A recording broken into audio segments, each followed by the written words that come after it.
Səbəblər odur ki, insanların dünya görüşündə transformasiya başlayır. İnsanlar daha çox egoist bir həyata meyillidirlər.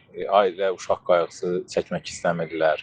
Fikirləşirlər ki, rahat bir həyat yaşamaq və əfsuslar olsun ki, hətta Avropadan, Qərbdən gələn child free, uşaqsız ailə modeli gənc ailələr arasında artıq boy göstərməyə başlayıb. Evliliyin ilk bir neçə ili demək olar uşaq istəmirlər və sonra hətta belə ailələr bəzən də dağılır və beləliklə də uşaqsız ailə modeli də boy göstərir Azərbaycanda. Təəssüflər olsun ki, yəni dünya görüşündə, düşüncədə dəyişiklik. Bir də ki, fikirləşirlər ki, uşaqların təminat məsələlərini fikirləşirlər. O baxımdan belə düşünənlər də var.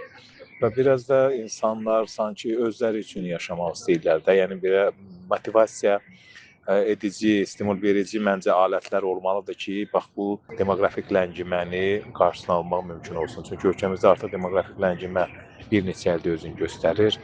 Hər il yeni doğulanların sayında əsaslı azalmalar özünü göstərir. Təsəvvür etsin ki, hətta sosial xidmət haqqında dövlət proqramının preambula hissəsində də qeyd olunmuşdu ki, son 22 il ərzində əhali cəmi 26,4% artıb, amma ahılların sayı 99,4% artıb. Yəni bu çox ciddi rəqəmdir. Yəni demoqrafik ləngimə reallığı var. Son 10 il ərzində biz baxırıq ki, 39 min azalma var əhali sayında. Yəni bütün bunlar nə deməkdir? Bütün bunlar o deməkdir ki, bəli, bu həm də maraq doğuran bir məqam da ondan ibarətdir ki, abortların sayı yeni doğulanların sayı ilə sanki eynidir.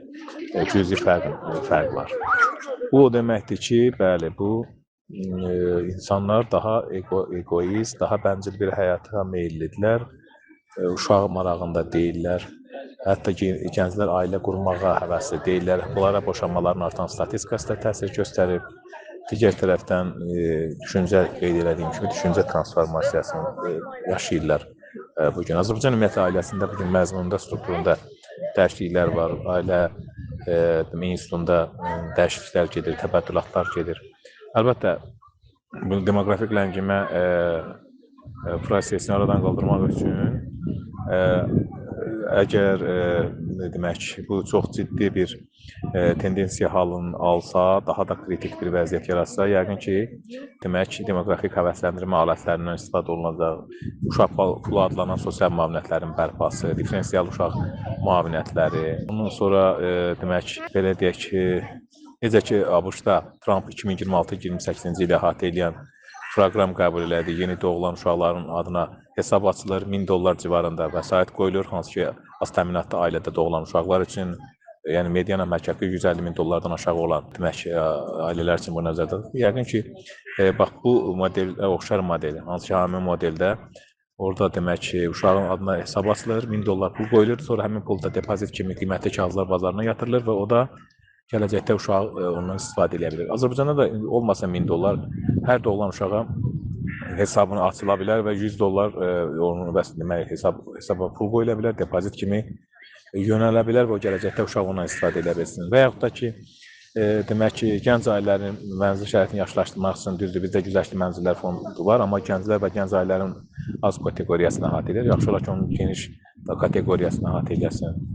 Sonra, məsələn, Türkiyədə 2025-ci ildə ailə ili çərçivəsində güzəştli kreditlər verildi, faizsiz kreditlər gənclərə, gənc ailələrə ki, onlar 4 ildən sonra hissə-hissə onun güzəştli şərtlərlə ödəməyə başlayırlar. Və yaxud da ki, bələdiyyələr, Türkiyədə bələdiyyələr və dövlət qurumları az təminatlı ailədən olan gənclərin toy xərclərinin öhdəsinə götürdü.